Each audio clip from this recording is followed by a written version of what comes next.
Kung ang goal man ninyo ay gumaling sa inyong sakit, kung ang goal man ninyo ay magsimula ng bagong pangkabuhayan or mag-start ng bagong buhay sa abroad, ano man yung goal ninyo na yan, isang key sa inyong success, Proverbs 16 verse 3. Ito yung susi talaga ng success sa healing. Kung gusto niyo mag-heal sa mga sakit ninyo, susi ng success sa pagsisimula ng bagong hanap buhay or bagong trabaho, or susi sa success ng pag-take up ng bagong kurso o kaya bagong adventure sa buhay, kung ano man po yan. Kahit yung iba sa inyo nagbabalak, for example, ng reconciliation, may mga gulo sa pamilya ninyo, tapos finally naisip nyo na parang gusto niya makipagbati. Ito yung susi. Commit daw sa Panginoon lahat ng plano natin. At kapag ginawa natin yun, kung ano man yung mga binalak natin at linano natin, yan ay magtatagumpay. May guarantee ng success kung ano man yung pinaplano mo sa buhay, kung yung plano mo ay i-commit mo sa Panginoon. How do you commit a plan to the Lord? Unang-una, syempre, kakausapin mo ang Panginoon. You pray about it. Taimtim, nakakausapin mo ang Lord. Kapag ikaw ay nagdasal, you go before the Lord with reverence.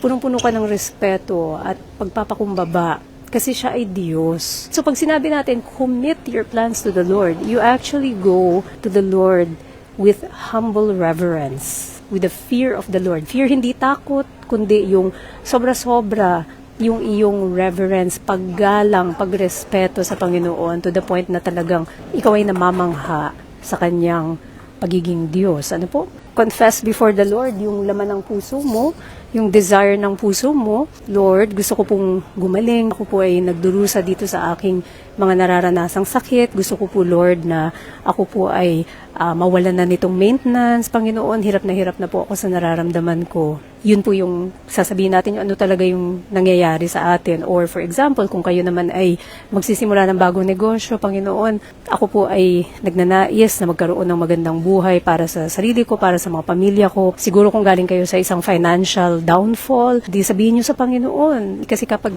tayo sinasambit po natin yan at yan ay kinukumpisal natin sa Panginoon, what happens there is we are humbling ourselves. Ang pag-commit po ay kasama doon yung paghiling sa Panginoon ng kanyang kalooban. We have to seek, ano ba yung kalooban ng Lord? Lord, is this your will for me? Ito po ba yung inyong nais para sa akin?